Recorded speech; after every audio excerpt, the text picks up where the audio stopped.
And now it's time for Bum Reviews with Chester A. Bum. Tonight's review... Twilight 4. No, actually, that's Red Riding Hood. You're serious? Yes. This isn't Twilight 4? No. Alright. You're absolutely serious about Yes, that? yes, it's in the opening credits. Alright. Do this again. Tonight's review... Red Riding Hood. So obviously Twilight 4. I know, just go with it.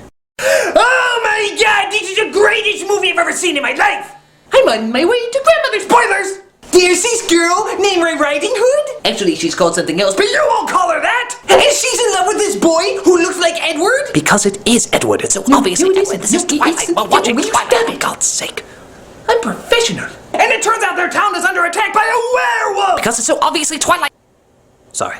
So a bunch of guys get together to take out the big bad wolf, but it turns out they killed a small, slightly ill-tempered wolf. Hooray! But then, Gary Oldman comes in as the professional werewolf hunter. I am Gary Oldman. I took this role because it allows me to do a silly accent. Didn't you read the script? I don't have to. Silly accent, I'm on board. Weird. Yeah. So all the people are like, we don't need you, we already killed the big bad wolf. And Oldman is like, that's not a werewolf, I should know. Why? Because I was a vampire. Wait, this is a lot like Twilight. I told you. Shut up! So everybody in the movie is like, who could the big bad wolf be? And the movie's like, maybe it's the grandmother. So obviously it's not the grandmother. And then the movie's like, maybe it's the boyfriend. So obviously it's not the boyfriend. And then the movie's like, it could be anybody except the one person we haven't said it could be yet. That's a werewolf! Oh, pooh, how'd you guess? But it turns out Red Riding Hood can understand the werewolf. And he's like, come with me so I can take you far away. But what will we do?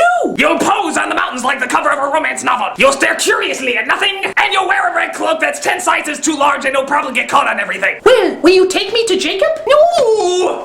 What do you think you're watching? This isn't Lost! So Red Riding Hood turns down his offer because he's a friggin' wolf! And everybody thinks that she's a witch because she can understand the wolf! Which is kinda true. I mean, all the boys she falls in love with have hair gel years before it was invented. Gotta be something supernatural about that. So, to lure the wolf out, they chain her to a chair and put this giant wolf mask on her! And everybody's like, Why is she wearing the wolf mask? it's symbolic that there is a beast in all of us, even in the most beautiful of creatures! And it'll look cool in the trailer. cool in the trailer. So the wolf comes, but they get her behind a church? Because the wolf can't enter on church grounds! It's like the movie Sleepy Hollow, only this one's not intentionally funny. I think. But the wolf bites Gary Oldman and thus they have to kill him! Before you die, tell me what your accent was.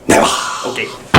So Red Riding Hood finally figures out who the werewolf was! So she goes to grandmother's house to try and save her, when all of a sudden the boyfriend arrives! And she's like, you're the wolf! No, I'm not. Die! Ow, you stabbed me. I still love you. But when she makes it to grandmother's house, it turns out it wasn't the boyfriend! It was her father! That's not true! That's impossible! Search your feelings, you know it to be true! But the father's like, dude, you should totally be a werewolf. It's like the coolest thing ever. How? You are invincible! Except for silver, churches, sharp objects. Oh, and the fact that you can't go where other people can go and everybody's trying to kill you. Being a werewolf sucks! But then the boyfriend comes in and kills him off! Hooray! After getting bitten by him. Hooroo. So Red Riding Hood is like, You risked your life to save me even though I stabbed you and doubted you throughout this whole movie? of course, for that is what boys do in tween girl porn. Ah! So the boy is like, well, I'm gonna run off and do my werewolf thing. But when the time is right, I will totally come back for you. Oh yes, and I will wait for you! I had a feeling you'd say that. And you'll wait for me, right? Tween girl porn? Oh yes, of course I will, because that's what every male thinks about. Only their female counterpart, and nothing else. This is tripe. So the boy is about to go off and live with his werewolfiness, but suddenly Red Riding Hood is like, Wait a minute, we barely had a romance! what? Most of the movie was just trying to figure out who the werewolf was. We barely even talked to each other. Oh, that's a good point. Here's some collages of us making out because we forgot to put it in earlier. So sometime later, the wolf returns and Red just looks at him giving a seductive little smile. And the moral of the story is... Bestiality is okay! I mean, they just cut to the credits before anything else happens. What do you think they're doing? She's taking off his sheep's clothing. He's riding her hood. She's blowing his house down. The better to eat her with. She's taking him to Grandma's house. He's checking under her hood. Holy smokes, I can make a book of these. This is Chester E. Bum saying, change! You can't change! Oh, come on, help a guy out, will ya? Come on, change! Come on, I can turn into a werewolf too! Just catch me without shaving for a week!